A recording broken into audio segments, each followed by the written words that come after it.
It's your tour guide around the SWAC Wells.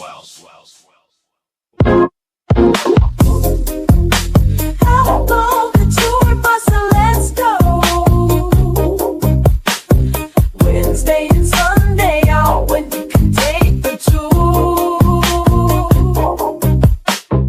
Hop on now, we starting out. Texas land, the Panthers shout. Tigers roar in deserts drought. What's that whisper? Ain't no doubt. Next to Boot got Jags to see. More tigers prowling, making others flee. Arkansas, a quick short spree. Golden Lions, they run free. Hop on the tour bus and let's go. Wednesday and Sunday out when you can take the tour. We love the sip, so we raising cheers. Delta doubles, fueling fears. Braves and Tigers through the years. Echo loud in crowded spheres. Swing through Bama, hear them call. Hornets buzzing, stand up tall. Bulldogs barking in the hall. Feel the rhythm break or fall. Sunshine State, we ending last. Rattlers creeping, moving fast. Join the chorus, make it blast. Cats past and future, hold it fast. SWAC stories on the stage. Every chapter turning page. What's going on, everybody? How y'all doing? Welcome to today's edition of SWAC Talk, the show we cover the SWAC inside and out. I am your tour guide, C. Wells, coming at you, and it is tournament time. All the work and dedication and fandom and cheering and everything for the past couple months leads to this point. And now it is win or go home, survive and advance, one and done. However you want to say it, is that time of the year, man. We running into the SWAC tournament, and after that is the big dance. This is my favorite time of the year when it comes to basketball. I just love tournaments, period. It don't matter if it's a regular season tournament. It could be 5 teams I never heard of. I just love tournaments. I don't know why I'm weird like that. But we're gonna go ahead and take a look at the schedule, and I'm gonna give all my thoughts on the tournament. I will be covering the tournament basically day by day. I'm gonna do a recap of each day's action at the end of that day. So, just for example, Tuesday the tournament starts. So that I'll have a show Tuesday night to recap all 4 games, and I'm going to do that all the way through. Last year I went live for the conference championship game for the men. I'm not sure if I'm going to do that, but of course I will have my thoughts on that game as it happens. So with that being said, man, y'all make sure y'all hit those socials: Facebook is SWAC Talk, Instagram SWAC Talk, Twitter SWAC Talk 76. Don't forget to like the video, comment, and share your thoughts. Who you think gonna win this thing? You know, who don't got a chance? You know, do you think it's gonna be a interesting tournament? And anything in between. So man, just make sure y'all hit me up on that, and we'll chop it up. Also hit that notification bell to be alerted to any video that I drop. I do drop typically on Wednesday and Sunday, but sometimes I drop on other days. So you know, if you hit that notification bell, you'll always be alerted. But if you don't, then just check those socials, because I always drop the link on my socials. So just make sure you keep it there one way or the other. So let's go ahead and get into this, man. We're gonna start off with the women's side of things, and this women's season was one of the more competitive ones that has been in a while. With Jackson State basically dropping from where they normally are. That left a door open for a lot of teams, and this season was a competitive race pretty much to the end.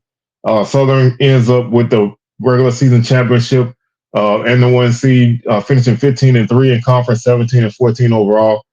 They lost their last game against Alabama A&M, and the Bulldogs tied with Texas Southern for second place, but TSU gets the tiebreaker by virtue of the one victory over the Bulldogs in their only matchup. TSU was 14-4, 15-14. They won one. Alabama A&M 14-4. 21-9. They won one. Obviously, TSU is a team that's interesting, and we'll kind of go team by team once we get into the brackets. Jackson State is fourth at 13-5, 15-14 overall. They've lost one. Grambling 12-6, 15-14 overall. They've won 4 in a row. They come alive toward the end of the season. Alcorn 10-8, 12-17 overall. They won one. Florida A&M 6-11, 9-19 overall. Excuse me, no, they should be that's not right. Florida A&M, Bethune-Cookman is 7-11, 9-20 overall. See that.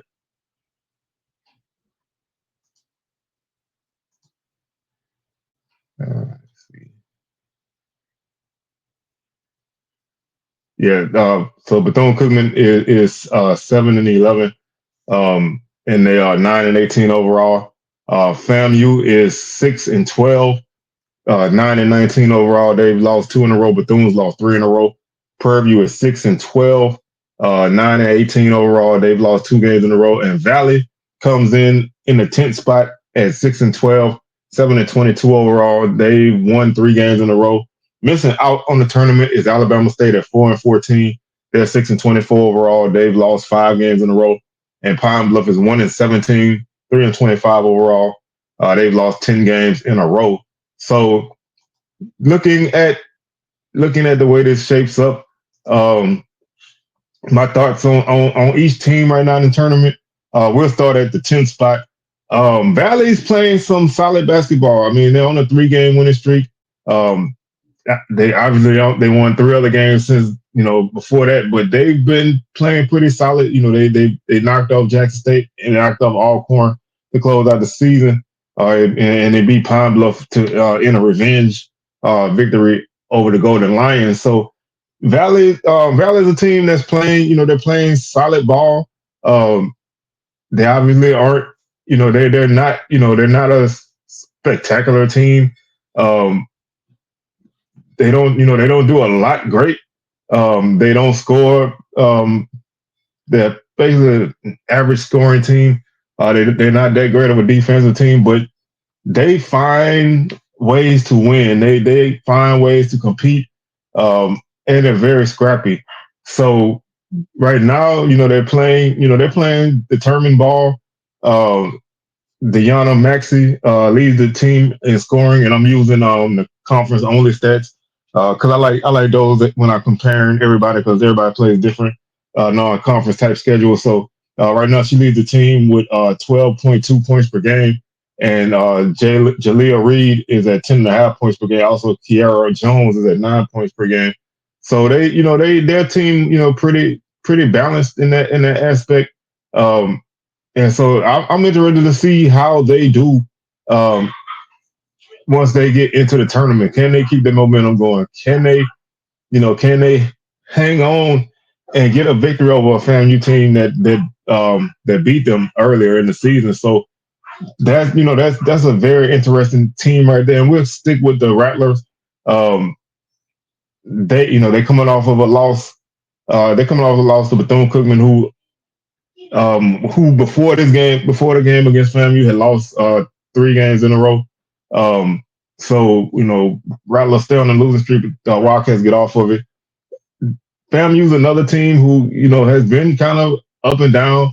They are kind of a team that you look at and they score pretty well. Looking at what they did this season, they score 64 points per game. They give up 61, not that bad.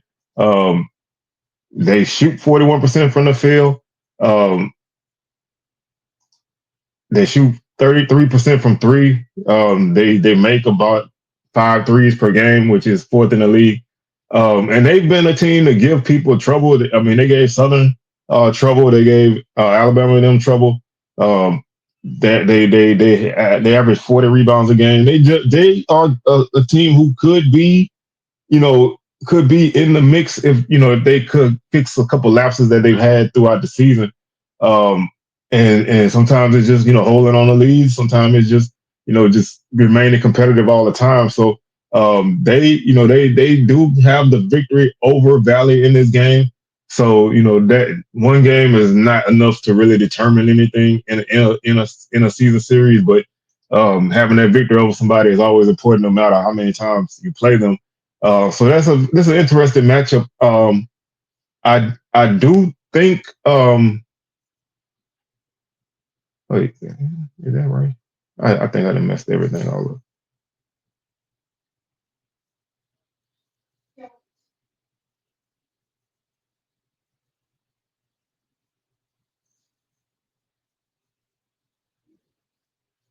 Oh, all right. Well, yeah, I see what I messed up. I had Valley as the 10th seed, but they are officially the 9 seed. So this is an 8-9 matchup. Excuse me. I had them as the 10 seed, but they actually jumped to 9. So that's even more better for Valley. They were solidly in at the 9 seed. They faced the 8 seed FAMU, who, like I said, the Rattlers got a victory over them earlier in the season. Both of these teams are teams that have shown that they can give people problems, and with Valley pulling off a couple upsets, um, that makes their first, that makes the matchup against Southern interesting for whichever team makes it. Southern only played Valley one time this season, so there's not a lot to take from that. FAMU played Southern twice. The last time they played them in Tallahassee, that was a game that Southern had to make a big comeback in the fourth quarter to win. So I think both of these teams are capable of giving Southern some issues. Um, Southern as a team, even though they won the SWAC regular season, they're a team who offensively is, they're not great offensively. They don't rebound especially well. They don't, the average shooting team. They are a pretty solid 3-point shooting team. Southern kind of lives by the three. They make 5 threes per game. They've taken 293 threes on the season, which is fourth in the league. They make 31%, which is third in the league. Southern just doesn't score a lot offensively. They average in 61 points per game in conference play, but Southern thrives on defense. So you typically can see Southern with a lot of low scoring games. They give up only 49 points per game on defense. The opponents only shoot 34% from the field. They shoot 24% from three. They do get in Southern. Southern defense keeps defensively. They kind of do a solid job on the boards with the opponents. Southern forces 21 turnovers per game, which is second in the league. So they're a defensive team. When you say defense, Southern's team is all defense. I mean, they do have the ability to score. They have Aaliyah Fontenot, who's a great 3-point shooter, although she doesn't really shoot as much as I think that she should. But Anaya Gordine is the leading scorer at 12.8 points per game. Sanaya Reed also in double figures at 10.7 points per game. They obviously found what works. They had an 8-game winning streak before they lost to Alabama and them to close out the season. So it's not that they can't do anything right. They just are a team who defensively, that's their strength. And you're not really gonna have a lot of games against Southern where you score a lot of points. So sometimes these games that Southern has is more dependent on what they do offensively. Because most teams are typically not gonna score a lot of points against Southern. So it's always, if Southern can score and they can get to 55, 60 points, they're probably gonna win. Otherwise, you end up with a night like last night where they scored 35 points in a complete college game. So they're a team that's gonna either score a decent amount or they're gonna not score much, but they not gonna really give up a ton of points. They rarely do. And so that's their calling card, and that's great in a tournament because hey, defense travels, but you do need that offensive firepower at times, and sometimes the team doesn't really click on that end. So if there's a reason for Southern to be had, it's because it'll be because their offense doesn't really get going. I doubt that they're going to lose a game by giving up 75, 80 points in that game. They'll probably lose giving up 55 because they only can score 40 or something like that. So If Southern gonna get beat in the tournament, it's gonna be for that factor. Jumping over to our 7-10 matchup, Prairie View comes in at the 10 seed. They put off a couple upsets this season. They haven't really looked great, but they look like a team that's 6-12. I mean, they got blown out a few times. They won games that they were supposed to. They got a couple upsets here and there. Um, they're just one of those teams that they're a tournament team because the tournament takes 10 teams. They just I really don't have a good handle on them. I was actually surprised when when they went and beat Jackson State earlier. Well, toward the end of the season, but they don't score a lot. They score 56 points in conference play. They're giving us 65, so they're not really doing a whole lot great to get in. They're average shooting team. They're not great defensively against field goals. They average 3-point defense, 29%. They don't shoot the three that well. They shoot 29% as well. Um,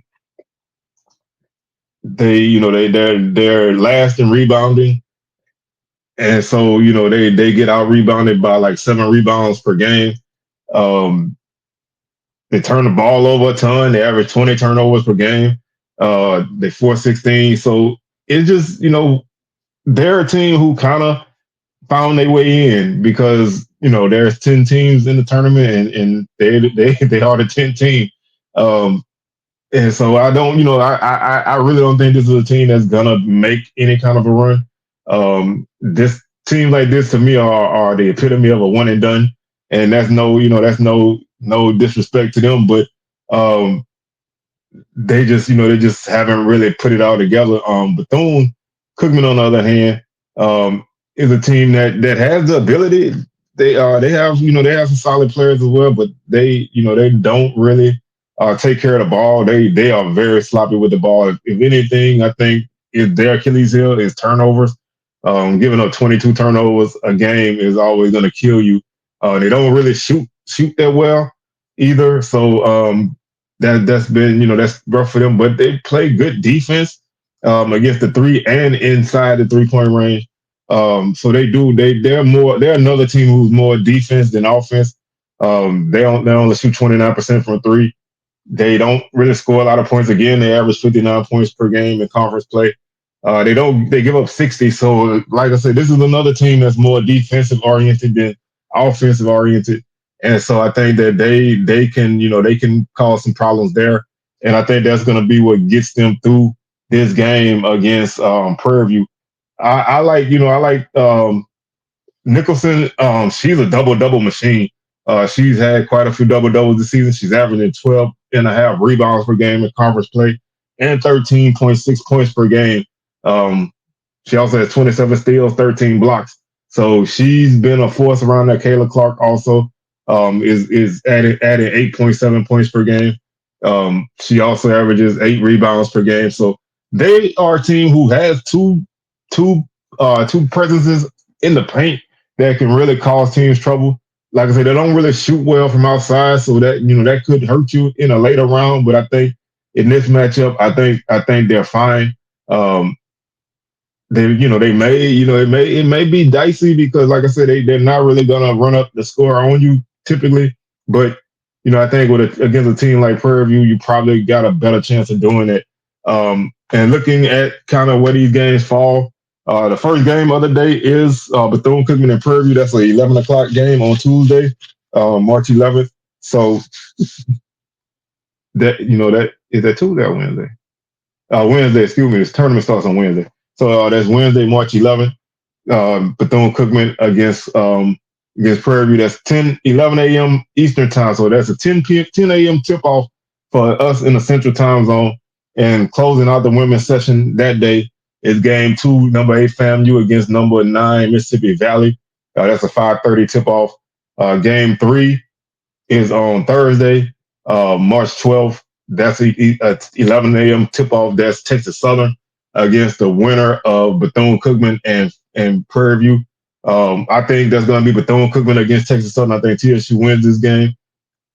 if the one thing about any conference season in any sport is long and grueling, but basketball especially, you have 18 games, and so TSU, they raced out to a good start and they kind of faded late. But I still think this is a dangerous team. They lead the conference in scoring, at 68 points per game. They give up 62. They lead the league in field goal percentage at 41%. They're second in field goal defense. Um, they don't shoot the three well. They only shoot 22% from three, but they defend the three well. So this is a very solid team, and there's a reason why this team, were where they were. And so you can't discount that. They lead the league in rebounding, at 42 rebounds per game. They give up 37. And so, like I said, they just, they hit a bit of a lull, in this portion of the season. But I think they'll be able to get back on track, against Bethune-Cookman.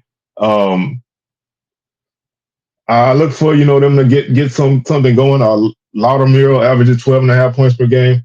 Fanthroy, she averages 12.7 points per game. So that's a 1-2 punch. And so this team has been tested. They've had a couple of comebacks this season, and they've also shown that they can come.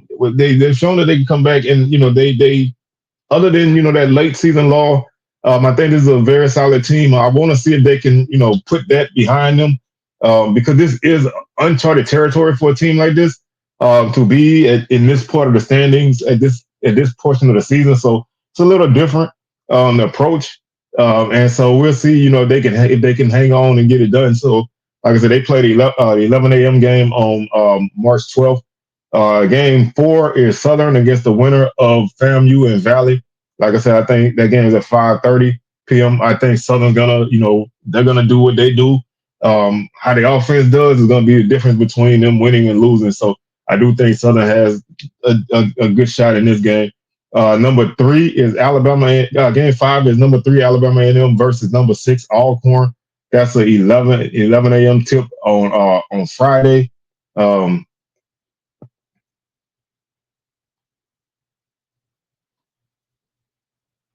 so, we'll start with Alcorn. Alcorn is the definition of inconsistency, and not record wise, because obviously they finished with a pretty solid record. Um, and they're just the kind of team, they finished 10-8, so that's a pretty solid record. The thing about Alcorn is that they can beat anybody in the league, and they've shown it. They beat Southern in Baton Rouge. They beat Texas Southern. They beat Jackson State.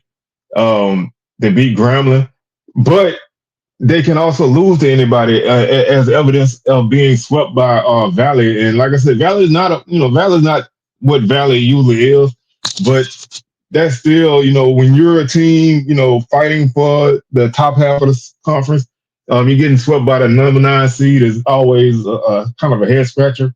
And so, they can lose to anybody, and they can beat anybody.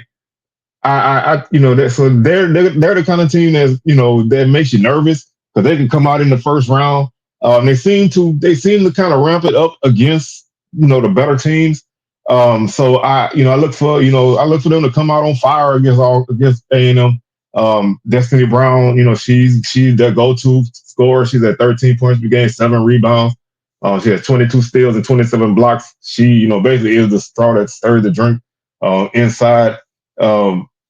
They like I said, they just find ways to win against those teams that they're not supposed to beat, and then they kind of find themselves on the other side, against teams that they should beat, and that's that's one of the things that keeps you from being a team that can make a good run, because game to game you never know what you're going to get from them, and that makes them dangerous to the opponent, and it makes them dangerous to themselves. They're not a great shooting team from outside. They are pretty solid inside the 3-point range, and they're pretty. They're not, they don't rebound especially well, especially to be a team with your top player being somebody that can play inside. So they're solid. They have pretty decent numbers on opponent rebounding, but they don't rebound especially well. Um, they average 15 turnovers per game. They force 20, so they do a good job of turning opponents over. And that can get you through games. Like I said, I just think this is the kind of team that you just never know what they're gonna do, and they've shown the ability to beat the top teams, and I think that gives them a puncher's chance against Alabama A&M. I do think the Bulldogs are hungry. They look pretty sharp Saturday against Southern. They score pretty well. They have 66 points per game. They don't give up a lot of points. They give up 58.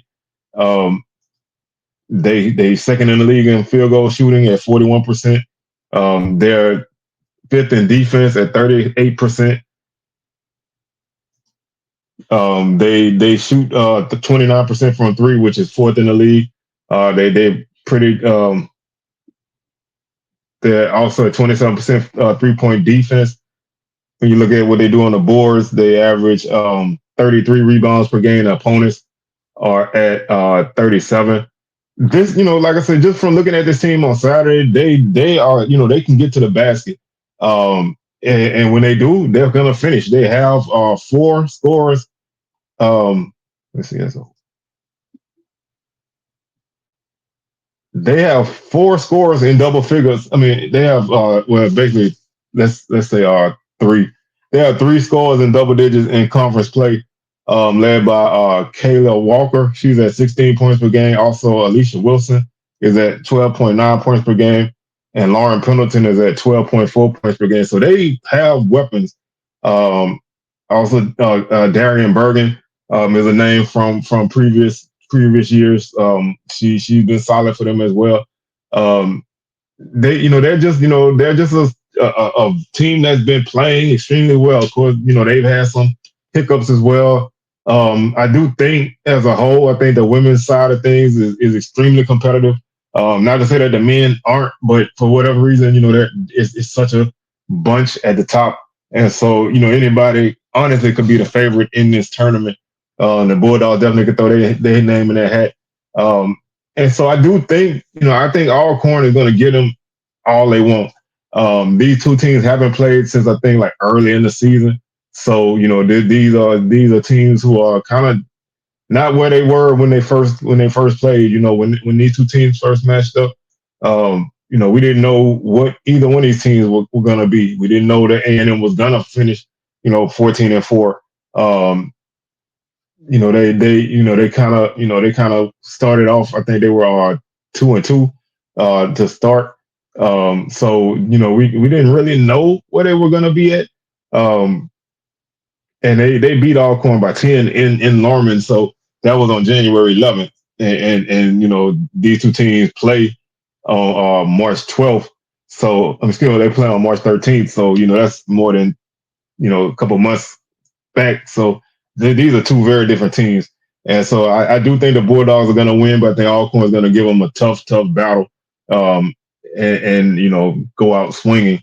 Final game in the first round is Jackson State taking on Grambling, the 4-5 matchup. That's a 5:30 tip on March 13th. These two teams only played once. Jackson State did beat Grambling in this matchup.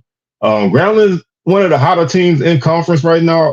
They closed out the season extremely strong with a nice victory over Alabama A&M, and closed out at home against Alabama State, doing what you need to do against a team that struggles. Grambling is a team that they like the pressure and they like to get up and down the floor, and so they score 66 points per game. They give up 61. When it comes, they are great at forcing turnovers. They lead the league in turnovers forced. They force 22 per game. They turn the ball over a lot. To me, 17. Anything to me over like 12 or 11 or 12 is way too many. But they average 17 turnovers a game, but they force 22. So they're really good at that. They're second in the league in steals at 11.3. So if they get their hands on the ball, it's going back the other way. Um, they block 2 shots. They block almost 3 shots per game. Um, they're really good on the boards. They average 40 rebounds per game. They're third in the league. The opponents is at 37, so they do a good job of winning that battle pretty much all the time, or at least consistently. Um, they're average shooting team from three at 28%. The opponents shoot 30, and from the field they shoot 37%, and the opponents shoot 39. So they're not really gonna wow you with their shooting, but they're a team who can get if they can speed you up, they're gonna have more success like that. And it took this team a long time to kind of get going.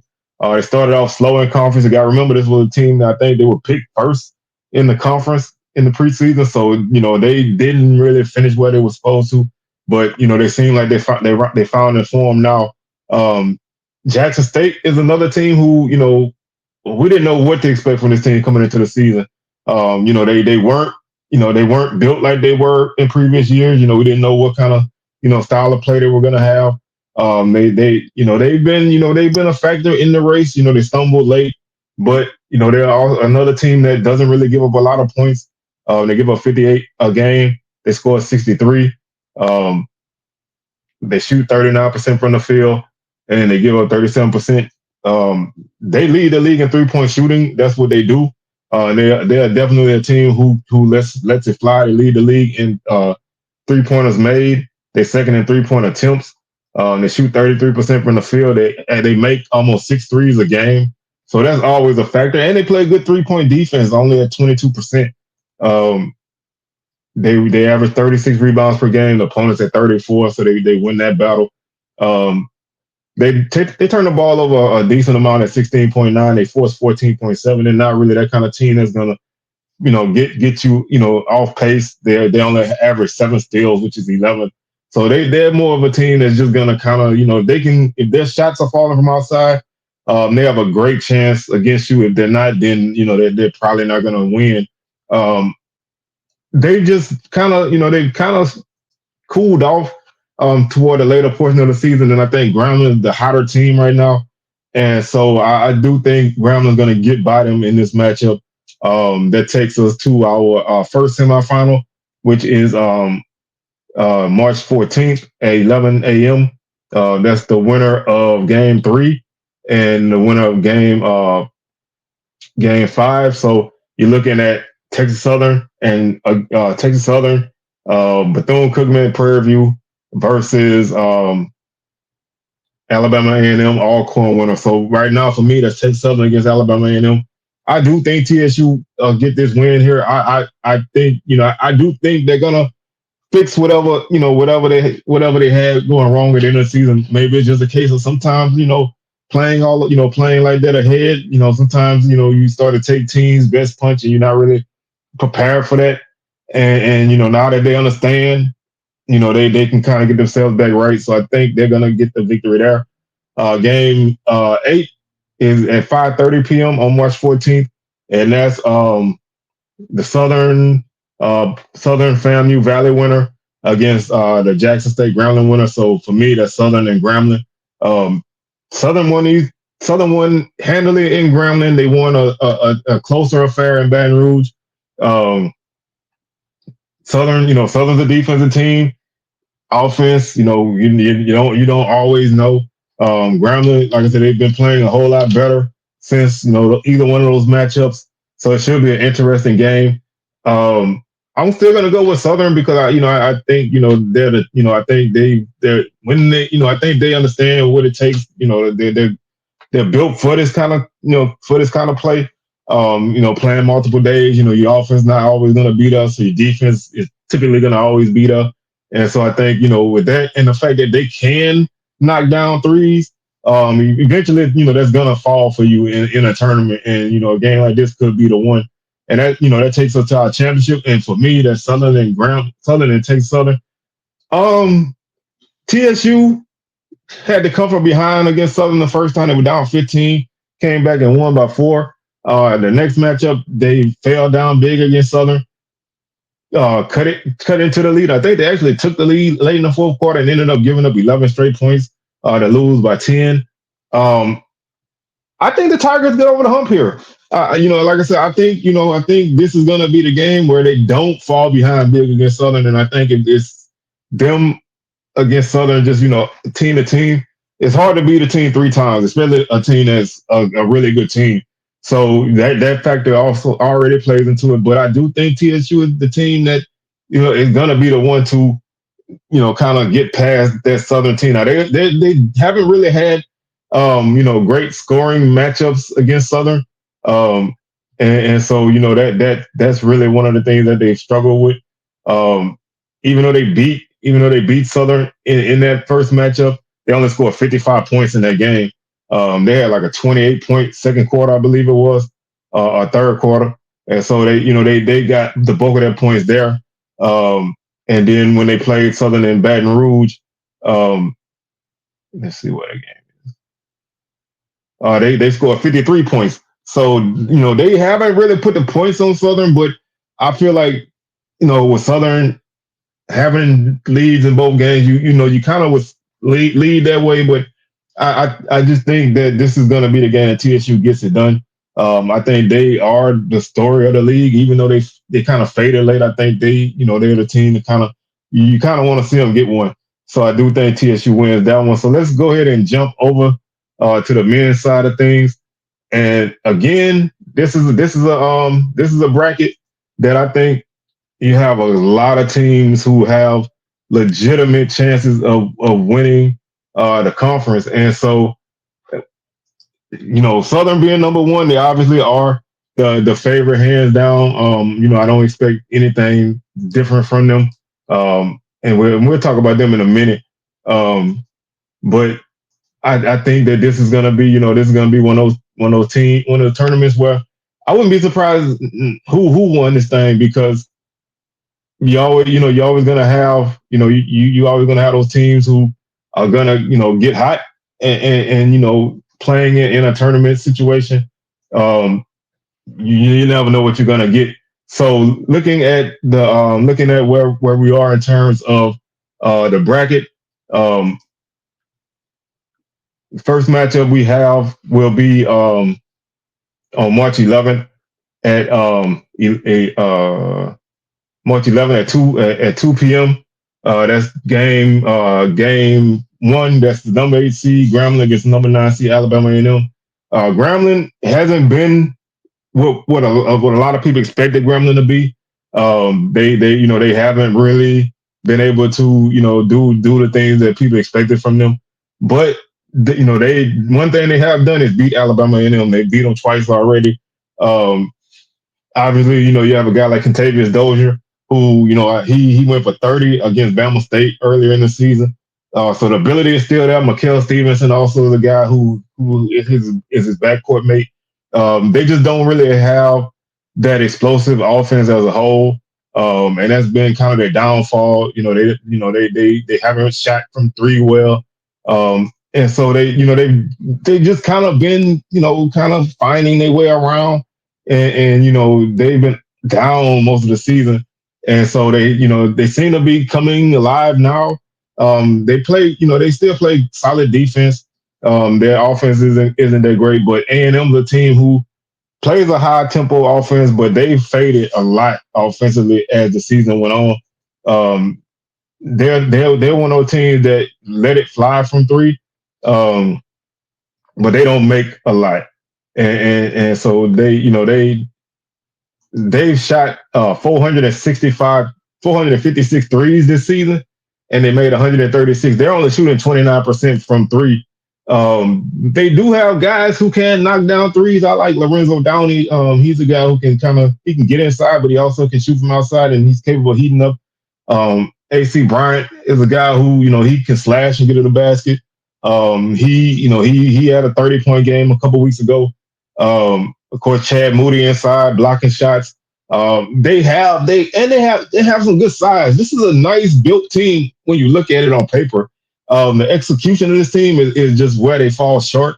They don't take care of the basketball. They did cut down their turnovers a lot as the season went on, but they still have the worst turnover average of the conference. They force, they lead the league in forced turnover. They like to trap and press, and they do like to get up and down the floor, but they just haven't really had any consistency.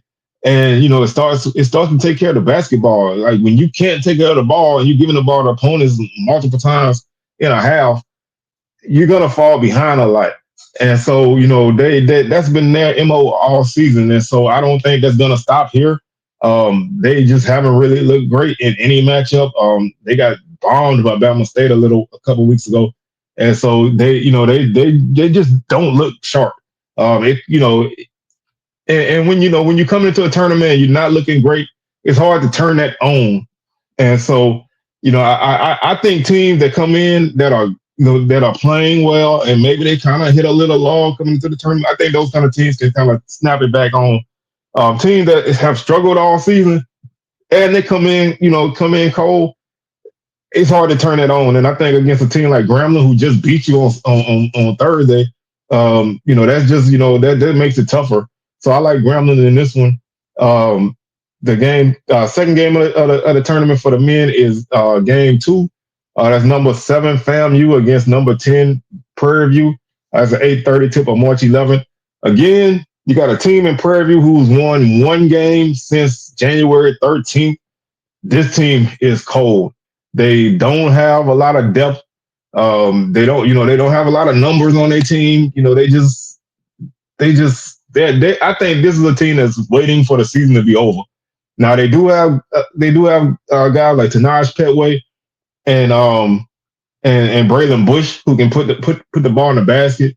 But they don't have a lot of size inside. They don't rebound well. And so, if they get in a foul trouble in a tournament situation, it's gonna kill them. And the fact that they only play 7 or 8 guys, a lot of times it's 6 or 7. That's gonna hurt you in a tournament where you got to win 4 games in a row. In 4 days. So I don't really see a lot from them, and they've been extremely cold. And I don't know if they can turn it on in tournament play. FAMU is another team who was picked to be right there, who was picked to miss the tournament, and they've been playing solid ball. They got snake bit by Bethune at the end of the game on Saturday. That was a game they should have wrapped up. But this is a team that shoots the 3 well. Sterling Young and Matthews, they both shoot the ball well from 3. As a team, they shoot 35%. They make almost 9 threes per game. They don't do a lot else than that though, and so that's one of the things that if your shot not falling, what else do you have to fall back on? And and the fact that this is basically an all new team. This is new for a lot of these guys. And new first year coach, so it's still this is a different beast than the regular season, and so they kind of had a nice run in the middle of the season, and they kind of been up and down since then. But I think that they're a team. They don't force a lot of turnovers. They don't really turn the ball over a lot themselves, but they don't force a lot of turnovers, and in games like this, forcing turnovers is always going to be a big factor for you. And one thing, I haven't really touched on a lot, and I will when I get to my number 1 team, is free throw shooting. The Rattlers, their average, they shoot 72%. So that can help you in games like this. In tournaments, you have to make free throws because you could lose a game just because your free throws ain't falling. And so I think they get past Prairie View because I just don't see a lot from Prairie View at this point in the season. I think there's a team that's waiting to put up the uniforms. And they really tried to give Pine Bluff an end to the tournament, but they couldn't get it done. So I think they're gonna be a quick one and done there. That takes us to game 3, which is our number 1 seed. Southern taking on the game 2. Excuse me, the 1 seed. Wait.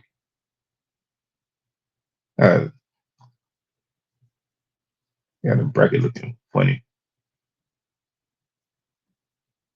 But anyway, you got Southern. Southern played their first game, so Southern is a team. They've been kind of they went wire to wire, so to speak. So you kind of you know what you're going to get from this team. They're a team that they don't have the individual guys. They're not really gonna give you a whole lot in terms of one guy scoring a lot of points, but they have basically 4 or 5 guys who can put the ball in the basket. They've had multiple leading scorers throughout the season. Um, they've done everything that you want from a team. They score well. They shoot the three pretty well. Jordan Johnson is a guy who can light it up from three. They make almost 7 threes per game. They're shooting 35% from three. They play the 3-point defense well. They 30% there. They give a 40% shooting from the field. They shoot 44. Southern scores 74 points per game. They give up 64. So they're not, you're not really going to get a lot of points against Southern. And even in the game they lost, they gave up 66, and Bama State did, I think, score 82, I think, and then Bethune had scored 70. So they if you get over that 75-point mark, then I think you got a good chance of beating Southern. But getting to that mark is not always easy. They rebound well for a Southern team, which I haven't seen in a long time, and they are good at keeping the offense, keeping opponents off the boards. They force a lot of turnovers. They get a lot of steals. They're second in the league in block shots. They average 9 steals per game. They average 12 assists per game. And so, they do a lot right. And, the thing that I think you can say about Southern, that's their strength could also be considered their weakness. They don't have that go-to guy. And even though, if you look at the Bama State game on Thursday, Jacobs, he went for 27, which is, a great game, but that's not Southern style of ball. They needed all 27 of them points, but that's not their style of ball. Their style is to move the ball, get everybody involved, 4 or 5 guys with, between 8 and 14 points and get it done that way. So if you can get Southern to kind of get off of track, then you have a chance. But haven't really seen that in games, because even with these 3 losses, they lost all these games in the final seconds. They haven't really been beaten, soundly by anybody. Even though Bama State looked like they were going to do that on Thursday, but they had actually had to come back at the end. But this is a team that hasn't really had that game where the other team just pulls away from them. And and to me, if you're looking at something to kind of give you some pause, that to me is one of those things. That doesn't necessarily mean that you're gonna have one of those games, but the fact that you haven't, it could be scary, because if you look at some of these tournaments going on now, we've already had a couple of 1 seeds go down who I was looking at as potential opponents for SWAC teams in the tournament, and they've already went down. So being a 1 seed doesn't guarantee you anything. A third matchup against Grambling is going to be tough. It's tough to beat a team 3 times. And both games against Grambling were relatively close. And so, that can carry a team through in a tournament. If Southern, they haven't really been here. This is a new team. They only had, I think, 4 or 5 guys come back from last season. So this is a team that this is new for them. And so, are they going to be able to carry that target on their back in a tournament? That's one of those things where, we'll find out. But I think they squeaked by Grambling again, and get to the semis. Looking at where we fall next is also March 12th at 8:30 p.m. Jackson State takes on the FAMU Prairie View winner. FAMU swept Jackson State. That's one of those things to kind of keep in your back pocket, just like when we get to the Texas Southern Bama State game. That'll be brought up for Southern. So they haven't really played. Jackson State hasn't really played well against FAMU. FAMU has had some kind of answer for Jackson State both times they played, and so that does make for an interesting game. The fact that this team is probably the only team that really had your number. Jackson State did lose to Southern, but they only played once. Who to say that if they went and played in Jackson for a second matchup, that Jackson State wouldn't have won that game? with that game went to overtime anyway. So that that's why I say you can't really put a lot of stock in in a 1 game series. But losing to a team 2 times doesn't make you a bad team. That just makes them play well against you for whatever reason. They match up better with you than they do with a lot of other teams, and so that that can give you a little pause. But I think Jackson State, they with that inside outside combo, and Shannon Grant can really come on late in the season, and that's a guy that always all season was like, man, that dude is not really gonna give you a lot. He's a big body, but he's not really. But that dude has stepped up his game on the boards and on the scoreboard. And so, him and Mansell as an inside punch, and also Deshaun Ruffin, who I think is the best player in the league, and McMillan as a young kid that can shoot the ball, but he's prone to young kid mistakes. This is a dangerous team. This team has as great a chance of winning this tournament as Southern does. And so I'm gonna, spoiler alert, I'm gonna put Southern and Jackson in the end, you know what I'm saying? Because I want to see these two teams play again. But for both of them to get there, they're gonna have to get by at some point. They're gonna have to get by the only team that swept them. So, for Jackson State being able to get past FAMU, I think is obviously is key. Because if you don't, you don't advance. But I think that being able to get by the Rattlers here is a good confidence boost, and is a good way to kind of put a stamp on that bugaboo that they got on you. So I do think Jackson State gets by there. Game 5 is Texas Southern and Bama State. We all know March is Texas Southern time, so you do not count the Tigers out no matter where they seated at. 1, 8, 4, 5, 6, 7, 2, 3, whatever, 10, 9, wherever they at. And when the tournament comes around, that's the team that you always got to look out for. And they've been playing. I think they've been playing quiet ball. I don't think a lot of people look at TSU and realize where they are. They're not. They're not a team that's gonna just wow you offensively, but they play really good defense. And and obviously they have a system that works and a coach that understands and guys that buy into that system, and they understand what it takes in conference tournament time. And they rebound well. They force turnovers. They capable of shooting from outside. But they're just one of those teams that kind of just finds ways to win. And so they've had trouble with a couple of teams, but I think they've been solid all season. That Bama State matchup is a really nice matchup.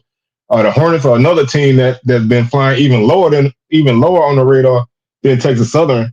They have a nice three-headed monster. TJ Madlock, CJ Hines, and Martin Knox. I watched those guys personally Thursday knock down 10 threes, and it felt like they made 20. They were making big shot after big shot.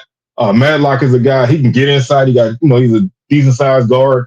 He's physical. He rebounds well. He runs the offense patiently. Hines is a guy who can explode from outside. Knox can shoot the lights out, and his team doesn't turn the ball over. They do, that's what made the game Thursday so baffling at the end, because they don't turn the ball over. They average 8 turnovers, almost. They average almost 9 turnovers a game. That's extremely low. And so you're not gonna really beat them by forcing them to get out of what they do. They have a lot of guys that can handle the ball. They do well against pressure. They don't make a lot of foolish mistakes. And so that makes them a tough matchup for anybody. And I think that's one of the reasons why they have success against Southern, because Southern's a team that wants to turn you over. They want to speed you up, even though Southern doesn't really necessarily want to go up and down and score a lot. They do want to play with a little tempo, and they want to press you and turn you over and get points that way. And they don't do that. So that makes them a tough matchup for anybody. And I hate to do it, but I think that they're gonna get past Texas Southern. I just think the Hornets are playing really good ball right now. I think they believe in what they have, and I think they realize that they can make a run in the tournament and they can win it if they play consistently. And they've played a lot of close games this season. Won some, lost some, but that also is the thing that helps me look at a team in a tournament like they're not gonna really fold. I mean, if you look at the game Thursday again, they led all game long, basically gave up the lead in the final 8 seconds. and still were able to win that game. Some teams, once they give up their lead at the end, they don't even get a good playoff. And so I think that keeps them in this, and I think that's what gets them to the next round. Um, Closing out the first round is Bethune-Cookman at Alcorn. That's an 8:30 tip. Wildcats. They've been snake bit with injuries. I know Khalil Kamara went down Saturday. I don't know what his status is, but he's a good shooter for them. They have size. They don't have numbers. They're not a team that's gonna throw a lot of bodies at you. They're not really gonna score a lot of points. But Trey Thomas is a guy who can explode, and they just been they're a team. Again, they're one of those teams. They're a team. They play good defense. They don't get crazy with what they want to do. I think they got Breon Freeman back yesterday, and so that's a key. That's another scorer that can help you. He was averaging 16 points per game before he got injured. Daniel Ruzon is also a solid guy. Like I said, Kamara went down. I don't know what his status is, but Jesus Carrello Martin hit a big 3-pointer on Saturday to win the game for them. Reggie Ward is a great rebounder for them. This is a very dangerous team, and so I think that they can give a lot of people trouble.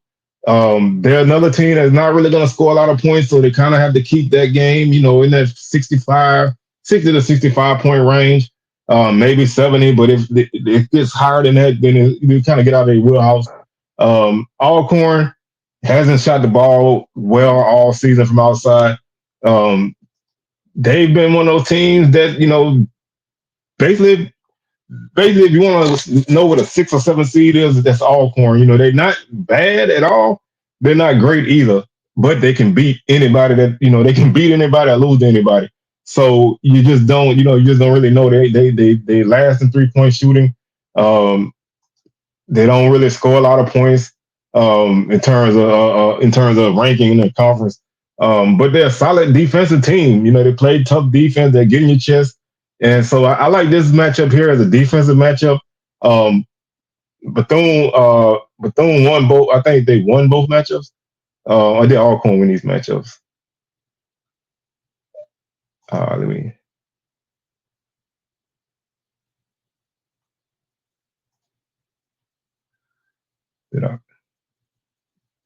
So like I say, I think Alcorn won both matchups in this series. Yeah, they swept Bethune. So that's like I said, each team in the top 3 got swept by one of the lower seeded teams. So each one of those teams has a team that has their number, and that team is in their side of the bracket. So this tournament, for whoever wins it, is going to have to get by somebody that gave them a lot of problems. And Alcorn is a team that gives Bethune problems. They only finished 2 games behind them, so it wasn't like they were miles behind them in the standings. But this, like I said, this is a tournament that there's so many teams that can win this, and so that makes each matchup, each round dangerous. But I do think Bethune finally gets it right here, and they advance. That takes us to our first semifinal, which is on March 14th. That's winner of Game 3, which is Southern Grambling Bama A&M winner against the take Southern Alabama State winner. I did put Southern against Bama State because I want to see Southern play Bama State and figure it out. Bama State, like I said, the way they shot on Thursday is a performance I haven't seen from a lot of teams, and that's something I don't see people doing all the time. And I think they're gonna, both these teams are gonna be coming off of tough matchups. If you want to be the top team, you have to beat teams like this. And so I want to see Southern be challenged. I want to see Southern get past that Bama State hurdle. And I think if they can play their style of ball, and even if they don't force a ton of turnovers, but they can force the Hornets to turn the ball over 12, 13 times, that can help them kind of extend leads. And if they can play better 3-point defense against them than they did in the last game, they obviously have a chance. And because they lost both games by 1 point at the end of the game, I think Southern has a good opportunity if they play their style of ball. So I do think they get past Bama State, but I would not be surprised if Bama State won this thing. I would not be surprised if Bama State won the whole tournament. But for my projections, I got Southern advancing. The next game is our last semifinal, 8:30, March 14th. That's Jackson State, Prairie View, FAMU winner versus Alcorn, Bethune winner, and to me that's Jackson State against Bethune. Jackson State swept Bethune-Cookman. I think JSU is a bad matchup for them. JSU they shoot well from outside. They play a good tempo. They got size inside. I think they're gonna I think they give Bethune some problems, and I don't think that's gonna end here. So I think Jackson State gets the win there, and that sets up a Southern Jackson championship game on March 15th at 9:30 p.m. on ESPNU. I think you could flip a coin. I don't think there's a huge difference between these two teams. Like I said, they only played once, and it was an overtime game. They probably would have won in a double overtime, but that was a bad play that happened at the end of the game. But Southern did have a big lead in this game before Jackson State chopped it down. So I think both teams kind of have a strength that is kind of a weakness for the other team. Southern Jackson State they shoot the ball well from outside, but Southern's a great three-point defensive team. Although they, if you rotate the ball, sometimes you get them caught up on switches and stuff. But Jackson State has size inside, and that kind of gives Southern trouble. Southern has a couple good sized body guys, but that's not their strength inside. And so if Jackson State attacks that, that's gonna hurt Southern. Southern guard are in a team and they can pressure. And that kind of, they can, if they can slow down the Jackson State guards, then that helps them. And if Southern's knocking down threes with the way the rest of the team plays, then that always makes them dangerous. Because I want to see a SWAC team get hopefully I would love to see a SWAC team right now get out of that 16 range. I don't think it's going to happen, but with a lot of these upsets that's happening in these tournaments, the opportunity to get a 15, no matter how slight it is, it might be a 0.1% chance. You need your regular season champ to win it, and Southern has 20 wins by the time they get to here. If they won the next two games, they have 22 championship game win, give them 23. And so I think that I think for seeding in the tournament, I think being able to get a 15 would be great. I don't think it's going to happen. I think whoever wins the tournament is going to probably be in the first four anyway, because that's always the way it seems to work out. But for that factor alone, I think Southern wins this game. But I do think this is going to be a great game. I really wish they had played a second time this season before here. This should be the third matchup. This should be the rubber match between these two teams, because I think these are the two best teams in the conference. There's a lot of teams I think are capable of winning this tournament, but I think these are the two best teams in the conference. And so it's only right for those two teams to match up. And I think it's going to be a damn good game, but I think Southern finds a way to eke it out at the end. And so that's my preview and thoughts on the tournament. And like I say, I'll be here every day on the tournament to kind of recap what happened. And so we're going to take it step by step. And then when we get to March Madness, we'll take a look at whoever the SWAC is playing in the men and women's tournament and any other tournaments that SWAC teams are eligible to make. So we're going to cover basketball until this thing runs out, and then we're going to start squeezing in football as well. So with that being said, man, I'm your tour guide around the SWAC, C. Wells, signing out, and I will catch y'all on the rebound. Peace.